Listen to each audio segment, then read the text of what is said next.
ঢাকার জেলার এক স্পেশাল চচ্চড়ি রেসিপি। এটা আমার শাশুড়ির মুখে শোনা রেসিপিটা তৈরি করা। তো আমি কখনো ঢাকার জেলায় যাইনি আমার শ্বশুর বাড়িতে, কিন্তু আমার শাশুড়ি আমাকে এই রেসিপিটা বলে দিয়েছে, সেই হিসেবে আমার রান্না করা। প্রথমেই কড়াইতে আমি দিয়ে দিয়েছিলাম রাঁধুনি ফোড়ন, শুকনো লঙ্কা। তারপরে দিয়ে দিয়েছি পাতলা পাতলা করে গাজর, আলু এবং সিম। মানে যত রকমের সবজি থাকে সব সবজি কিন্তু আমি মোটামুটি এখানে কম বেশি করে একদম স্লাইস স্লাইস মানে পাতলা পাতলা করে কেটে নিয়েছি। কিছুক্ষণ নাড়াচাড়ার পর দিয়ে দিয়েছি পটল, সেটাও কিছুক্ষণ নাড়িয়ে নিলাম। তারপরে আমি এখানে হলুদ এবং লবণ ব্যবহার করলাম। এটা কিন্তু প্রথমেই বললাম রেসিপিটা হয়তো তৈরিটা আমি করছি, কিন্তু মানে রেসিপিটার যে সব কিছু উপকরণ কিভাবে কি করতে হয় এটা আমার ঢাকার জেলার যে শ্বশুর বাড়ি সেখানে তাদের থেকে শোনা এই রেসিপি।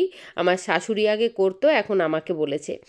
এর সব থেকে বৈশিষ্ট্য হলো পেঁয়াজকালি, মানে এটা এই সময় এই রেসিপিটা বিশেষ করে হয় শীতের সময়, কারণ শীতের সময়টা পেঁয়াজকালিটা অ্যাভেলেবেল থাকে। পেঁয়াজকলিগুলো দিয়ে কিছুক্ষণ নাড়িয়ে চাড়িয়ে কয়েকটা কাঁচা লঙ্কা দিয়ে দিয়েছিলাম। তারপরে কিছুক্ষণ নাড়াচাড়া করার পর আমি বেগুনগুলো পাতলা পাতলা করে কেটে নিয়েছিলাম, সেই বেগুনটাও আমি দিয়ে দিলাম। দিয়ে কিন্তু বেশ কিছুক্ষণ ধরে ফ্লেমটা মিডিয়াম টু হাইয়ে রেখে, মানে না মিডিয়াম না হাই করে আমি কিছুক্ষণ নেড়ে চেড়ে নিয়েছিলাম। তারপরে কিছুক্ষণের জন্য আমি ঢেকে দিয়েছিলাম। দেখো একদম কমে একদম কম পরিমাণ হয়ে গেছে। সেটাকে আবার একটুখানি আমি নাড়িয়ে চাড়িয়ে নিচ্ছি। দেখো দেখে মনেই হচ্ছে আমার 80% চচ্চড়ি আমার রেডি হয়ে গেছে। আর খুব সুন্দর কিন্তু একটা সেন্ট বেরিয়েছে এর মধ্যে। দেখো এটা আমোদি মাছ, অনেকে মানে কি বলবো, দেশীয় ভাষায় এটাকে বৈরাগী মাছও বলে। যেমন আমার দেশের ভাষায় বাপের বাড়িতে বৈরাগী মাছ বলে, আবার শ্বশুর বাড়িতে এটাকে আমোদি মাছ বলে।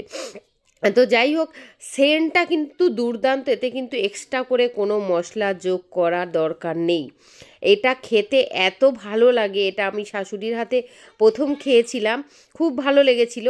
তো আজকে কিন্তু আমি এই ফার্স্ট টাইম বানালাম, কিন্তু সেন্টটা কিন্তু দুর্দান্ত। বন্ধুরা খেয়ে অবশ্যই আমাকে একটু রিভিউ দিও। Thank you.